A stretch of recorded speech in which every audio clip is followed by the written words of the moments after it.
Hello guys, நம்ம எப்பவும் போல் back piece வந்து ஸ்டிச் பண்ணி எடுத்துடணும். அதுக்கப்புறமேட்டு பேக் நெக்கோட டீப் எவ்வளோன்னு செக் பண்ணிவிட்டு அதுக்கேற்ற மாதிரி திலகம் ஷேப் ட்ரா பண்ணி கேன்வாஸில் ஸ்டிச் பண்ணி எடுத்துக்கணும். பேக் பீஸோட சென்டர் பார்த்து நம்ம வந்து வச்சு ஸ்டிச் பண்ண ஸ்டார்ட் பண்ணிட்டோம். ஸ்டிச் பண்ணி ஃபினிஷ் பண்ணிவிட்டு நம்ம சென்டரில் இருக்க எக்ஸ்ட்ராஸ் வந்து கட் பண்ணியே எடுத்துடணும். கட் பண்ணி எடுத்துட்டு பேக் சைடு வந்து டேர்ன் பண்ணி நீட்டாக ஃபினிஷ் பண்ணி ஸ்டிச் பண்ணி ஹெம்மிங் வந்து பண்ணிடணும்.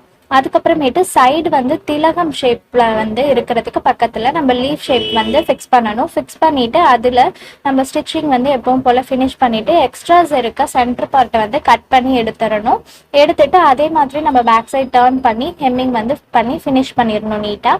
ஸோ இதுக்கப்புறமேட்டு ப்ளவுஸை வந்து சென்டர் பார்த்து நம்ம கரெக்டாக ஃபிக்ஸ் பண்ணிவிட்டு செகண்ட் லீஃப் வந்து ஸ்டிச் பண்ணுறதுக்கு மார்க் பண்ணணும். மார்க் பண்ணிவிட்டு அதில் கரெக்டாக ப்ளேஸ் பண்ணிவிட்டு அதை சென்டர் பார்ட்டு பார்த்து ஃபிக்ஸ் பண்ணி ஸ்டிச் பண்ண ஸ்டார்ட் பண்ணிடணும். அதை ஃபினிஷ் பண்ணதுக்கப்புறம் ஃபைனலுக்கு உங்களுக்கு இந்த மாதிரி லோட்டஸ் ஷேப் வந்துடும்.